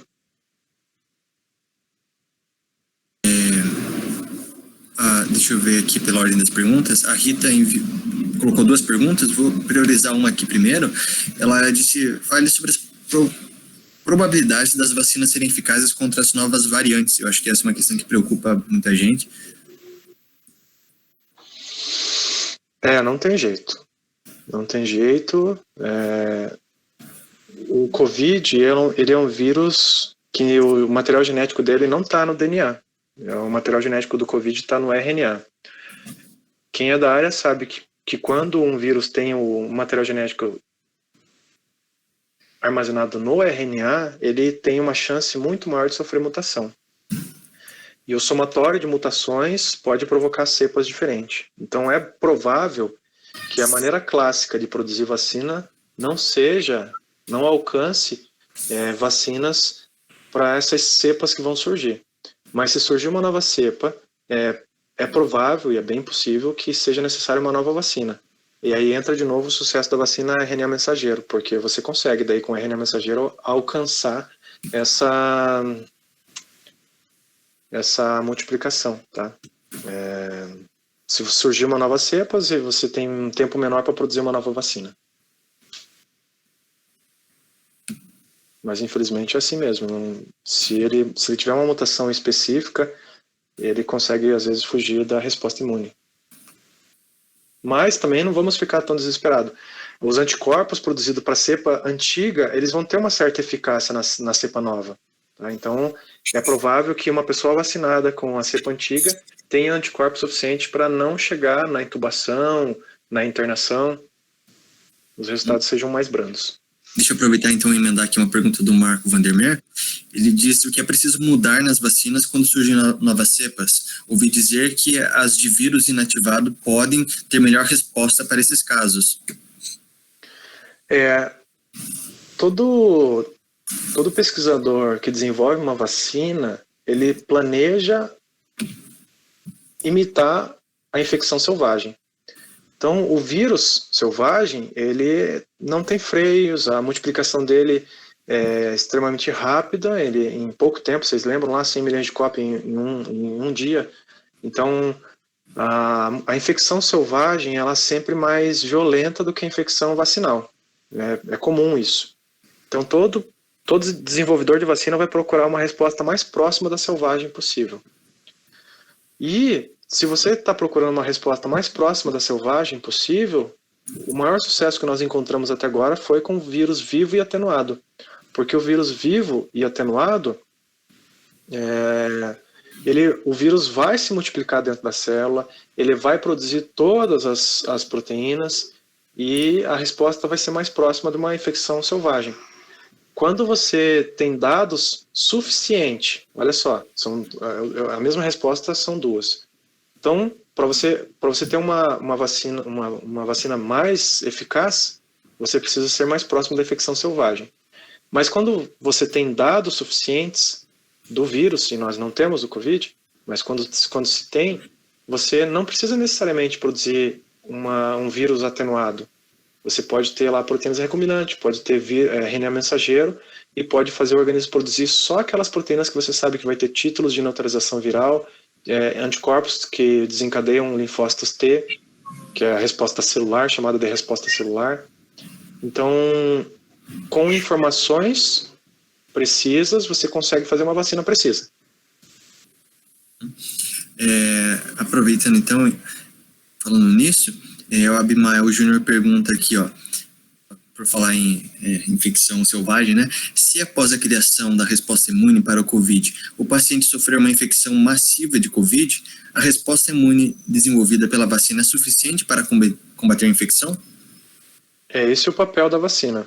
O papel da vacina é deixar você preparado para o inimigo antes do inimigo chegar. Quando o inimigo chega, ele encontra uma surpresa. Lá estão, então, anticorpos e linfócitos preparados para reconhecer aquele patógeno específico. Então, você tomou a vacina, 7 dias depois, se você entrou em contato com o vírus, 7 dias depois ou mais, esse vírus já vai ser bem recebido. Legal. Agora... Posso complementar? Sim, por favor. Então, como eu falei, eu tô de penetra no grupo lá da medicina, né, como bióloga, e de vez em quando tem umas informações bem relevantes, né, o pessoal, como eles estão na linha diferente, eles acabam tendo algumas informações antes. E pelo que uma pessoa lá do grupo conseguiu assistir numa palestra, eu tô mais confiante na Coronavac, porque a Coronavac, além de tudo isso que o Danilo explicou sobre o vírus inativado versus RNA mensageiro, a fase 3, como foi testada aqui no Brasil, ela se apresentou muito mais próxima do que realmente acontece no real, quando tá todo mundo solto na rua, ali tendo o fator de risco de transmissão, né, em aglomerações, etc. Enquanto que a Pfizer foi testada num período de lockdown bem grande, né? Então, isso fez com que os estados de lá não fossem tão próximos do real quando a vacina realmente estiver aí em larga escala, todo mundo andando. E, além disso, me parece que os sintomas listados eram menores para avaliação, né, da pessoa infectada do que no caso da Coronavac. Então, na Coronavac incluía-se o caso da pessoa apresentar diarreia. Já da Pfizer não tinha esse sintoma incluso. Então, tem algumas diferenças aí que eu acredito que a pesquisa, a nossa, né, definindo aqui a pesquisa brasileira, foi muito mais aprofundada. Mas eu acho que o grande marketing da Pfizer é justamente porque é uma tecnologia nova, tanto é que ela foi uma das primeiras vacinas, né, a serem feitas justamente porque para você fazer um RNA sintético é muito mais simples do que você inativar um vírus, né. Então, acho que a questão da Pfizer é você finalmente comercializar em grande escala, como tá ali nos comentários, né? O pessoal tá fazendo aqui no chat, é finalmente ter isso em grande escala e testar finalmente esse produto. Eu acho que é grande marketing. Eu concordo. Pois é, por falar em risco, a Rita também colocou duas perguntas aqui sobre isso. Uma, ela pergunta a sua opinião em relação aos possíveis riscos da vacina de RNA, que só agora estão sendo usados em larga escala, e outra sobre a eficácia da vacina AstraZeneca ser menor em idosos. Tem como falar um pouco sobre isso, sobre o risco em geral, o risco em idosos? Sobre a vacina RNA só agora está sendo usada, é porque ela é nova mesmo, né? Tem cerca de 10, 15 anos que ela surgiu. Então é bem novo, mas ela tem um sucesso prometido, e o tempo vai dizer, um sucesso prometido muito grande, porque é mais fácil. A gente só consegue, com essa tecnologia, a gente consegue encurtar essas etapas aqui. Você consegue resultados mais rápidos e específicos. Então, é muito cedo para falar dessas coisas. Mesmo sobre essa segunda pergunta, sobre a eficiência da AstraZeneca em idosos de 65 anos ou mais, primeiro que o sistema imune deles já está debilitado, né? Ao longo dos anos, a gente vai perdendo a eficiência dos nossos sistemas. Segundo que, e acho que esse é o mais importante, é muito cedo, gente. É muito cedo para a gente falar sobre muito cedo para ter dados robustos para analisar as vacinas. É muito cedo.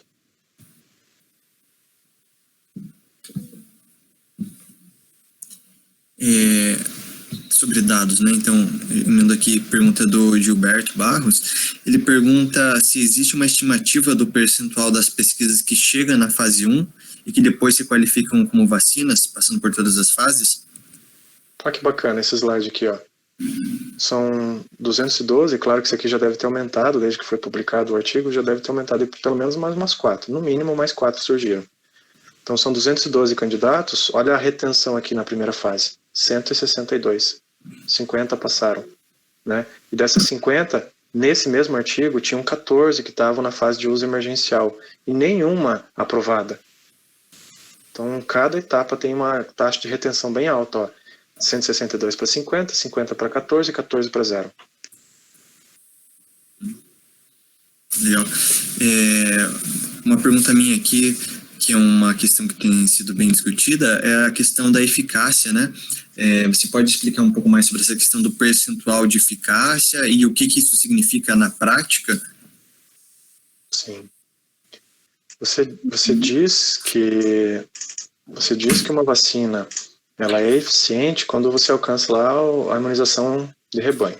A imunização de rebanho é realmente assim, uma grande porcentagem das pessoas já tem os títulos, então você começa a ter uma redução da circulação. Isso é uma alegria, você trabalhar com vacina e chegar na redução da circulação do agente causador, do vírus, já é resultado de sucesso. Quando que você vai ter uma redução da circulação? Uma imunização de rebanho a contento. 50% da população, pelo menos, tem que ser vacinada. E aqui, como a gente está falando de uma pandemia, é 50% da população global. Então você vai chegar perto desse desejo quando 50% do mundo estiver vacinado. A vacina da rubéola ela começou a ser utilizada em 1967, porque em 1962 houve uma pandemia que só nos Estados Unidos 25 mil casos de rubéola congênita aconteceram só nos Estados Unidos.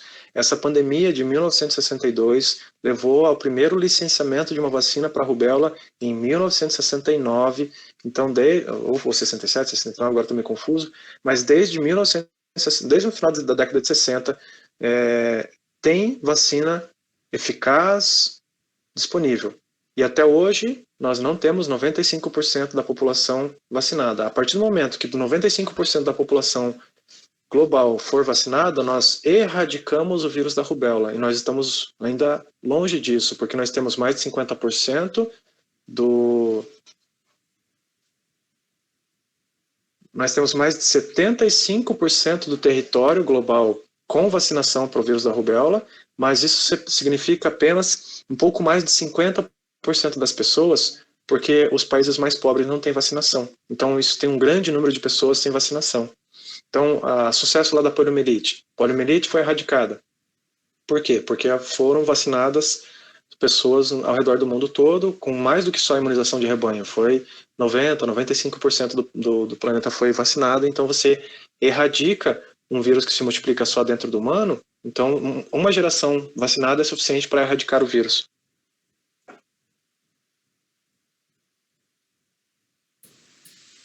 Legal.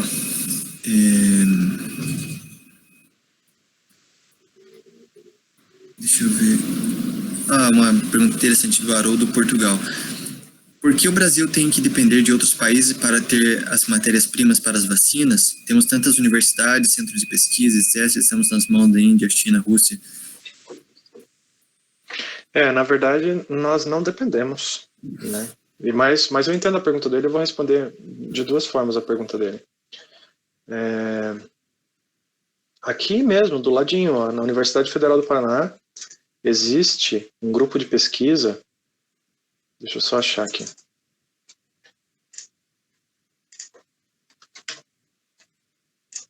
Foi uma das primeiras reportagens que eu peguei. Não é o grupo de pesquisa da bioquímica? Exatamente, Esther. É o grupo que eu participei. Na verdade, o grupo de pesquisa, o carro-chefe é fixação biológica do nitrogênio. Só que a gente sempre teve uns projetinhos extras. Entre esses projetos extras, tem alguns anos que um professor lidera o estudo de formação de polímeros de bactérias. E eles estão usando isso para poder fazer um dos insumos da vacina. Inclusive, a foto que está ali é a Malu, está na foto. Não, ela conhece, a Malu. Laboratório do Departamento de Bioquímica. Então, isso para substituir alguns insumos que viriam de fora. Mas pode continuar, Daniel. Então, como a Esther mesmo disse, ela conhece essa pessoa que está na foto, é a Manu, eu não conheço, mas eu sei que é do Departamento de Bioquímica, aqui no setor Centro Politécnico da UFPR, está aqui, ó, do nosso lado. Isso aqui a pesquisa está acontecendo, isso aqui não está acontecendo da noite para o dia, é um grupo de pesquisa que está estruturado desde, 1980, Esther? Por aí. O chefe era o professor Fábio, agora quem está comandando mais é o professor Emanuel, né? Uhum. Ele que está substituindo. Então tá aqui, o caso... Mas o professor que trabalha, na verdade, ele faz pesquisa ali na bioquímica, se não me falha a memória, ele dá aula na química também, que é o professor Marcelo Miller. Ele que estava trabalhando com esse projeto paralelo, né? De polímeros de bactérias, e estão usando esses polímeros para fazer um dos insumos da vacina e substituindo um dos insumos que a gente era dependente de fora. Agora eu não lembro, como faz tempo que eu li, eu não lembro especificamente qual insumo. Mas, como eu falei, o carro-chefe da pesquisa, que dá dinheiro para o laboratório mesmo, no financiamento, é a fixação biológica do nitrogênio, né? Que trabalha com arroz, algumas variações aí de planta. Esse é o ponto que a Esther falou, que dá dinheiro. Então, existe, para respondendo diretamente a tua pergunta, Haroldo, deveria haver dinheiro sendo colocado na mão dos pesquisadores para que os pesquisadores produzam conhecimento, deveria haver uma expertise nacional para transformar o conhecimento em algo, a gente chama de ponte universidade, academia, indústria. Então deveria haver uma ponte entre a academia, que é a universidade, o laboratório, e a indústria. Então deveria haver um ciclo produtivo acontecendo no Brasil. E não há. Esse é o problema, não há. Então, como não há, nós dependemos sim de fato. Mas vai ser produzido aqui no Brasil agora o maior instituto de produção de vacina da América Latina, talvez. E isso vai gerar, vai surgir então essa cultura, né? Vai surgir esse investimento. Mas é necessário isso. Veja aqui, ó. Caso passem todos os testes, é uma reportagem da Gazeta do Povo, de 1º de fevereiro, né? Caso passem todos os testes, a vacina contra a Covid-19 desenvolvida pela Universidade Federal do Paraná não precisará de insumos importados, podendo ser fabricada totalmente em território nacional. A necessidade de se adquirir de outros países o chamado ingrediente farmacêutico ativo dos imunizantes em uso no Brasil é um dos fatores que tem dificultado a produção local e distribuição das doses para os estados e municípios. Então, o que não há no Brasil não é pesquisa, porque isso aqui é só um exemplo que está aqui do nosso lado. Tem vários outros em São Paulo, em outros estados, tem vários outros exemplos como esse. O que não há é uma ponte entre a universidade e a indústria. Isso não há. E até um dos motivos de eu ter saído da pesquisa é esse, porque eu gostaria de estar trabalhando em algo biotecnológico, algo que gera resultados práticos aqui, né? Mais o meu perfil. E eu não encontrei no Brasil. É importante falar que esse grupo de pesquisa é o único grupo, eu acho que é o único grupo aqui da Federal que tem sequenciador, né, para DNA e RNA. Então, isso aí que ajuda bastante aí também, fazer bastante parceria, né, o grupo de pesquisa, isso ajuda. Esse equipamento faz com que a gente construa bastante pontes, né, porque são equipamentos caros, que ali deve ter uns 3 ou 4 sequenciadores de DNA, se não me falha a memória.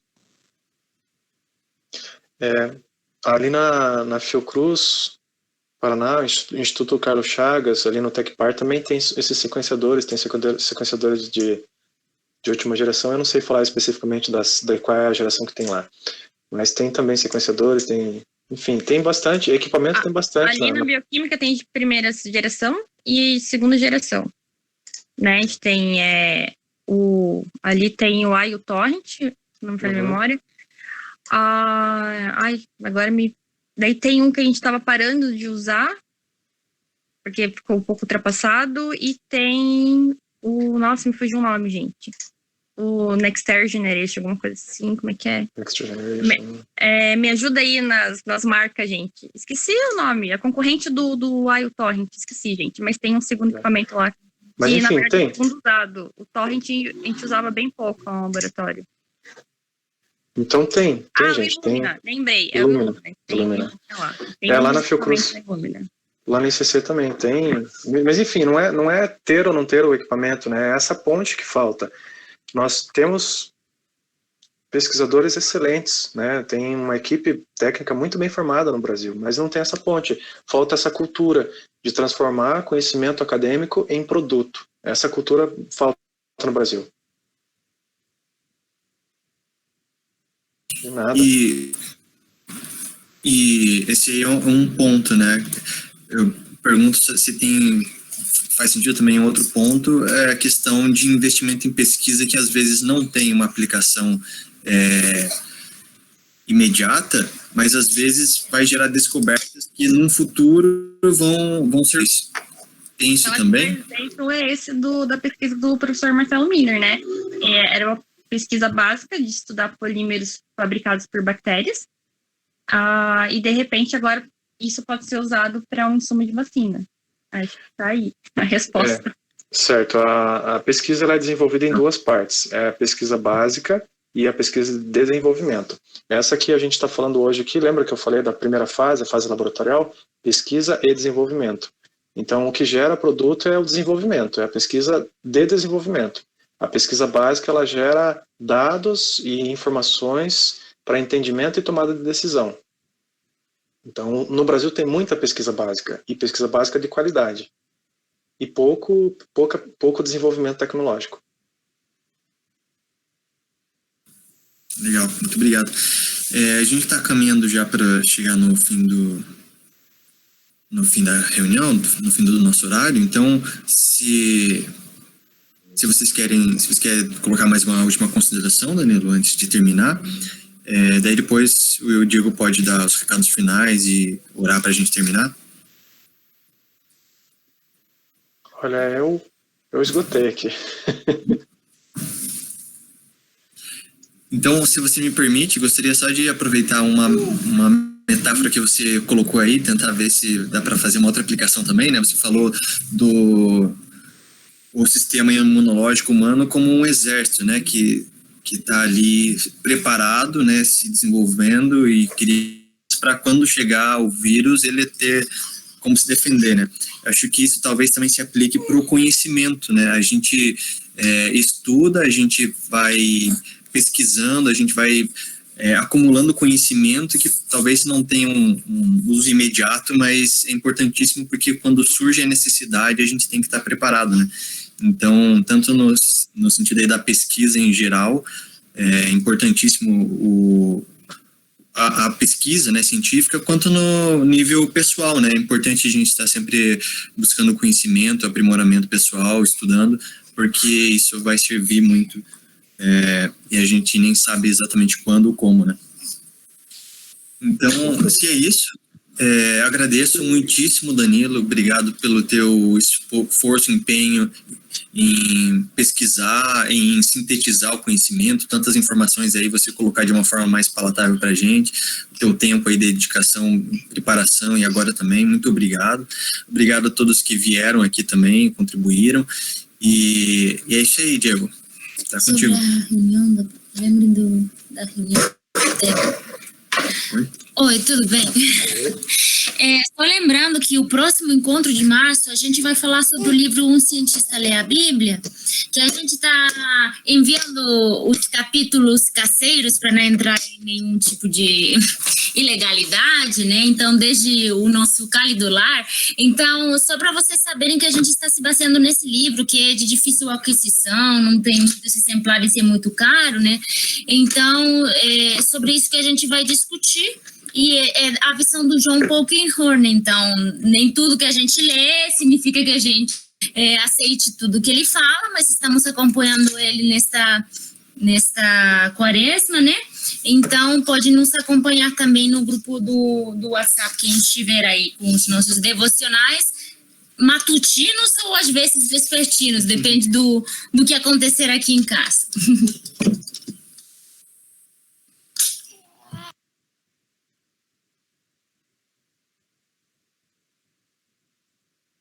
Legal, pessoal. Gente, Danilo, muito obrigado pelo seu tempo, pela sua dedicação, pela palestra, foi extremamente esclarecedora. Pessoal, muito bom estar reiniciando as atividades, né? Espero que esse ano ainda a gente tenha pelo menos uma oportunidade de que a gente possa se encontrar presencialmente. E, poxa, muito obrigado, gente, aí pelo tempo de vocês. Essa manhã foi preciosa. Eu coloquei aqui no chat, tá, o link para vocês poderem, para quem tiver interesse, poder se associar. Eu vou colocar agora aqui também o canal da ABC2, né, no YouTube. Depois acho que dá para colocar o link aqui também, né, do canal do grupo de Curitiba. E agora o grupo de Curitiba tem um canal no YouTube que a gente vai começar a colocar os encontros, né, que a gente agora tem essa possibilidade de gravar e postar lá depois, né. Então, gente, eu gostaria de agradecer a todos e gostaria de fazer a oração final para a gente poder encerrar, tá bom? Gente, então vamos orar? Senhor Deus, Eterno Pai, muito obrigado, Senhor Jesus, por essa manhã, Pai, tão preciosa. Pai, que tudo que a gente conversou, que a gente aprendeu, Pai, que a gente possa usar para a edificação do Seu reino. Nos dá sabedoria, discernimento, Pai, e nos acompanha em tudo que nós fazemos, nas nossas profissões, nos nossos estudos, Pai, e principalmente, Senhor, naquilo que nós passamos para o outro. Ó Deus maravilhoso, no nome de Jesus, que eu oro e que eu agradeço. Amém. Amém.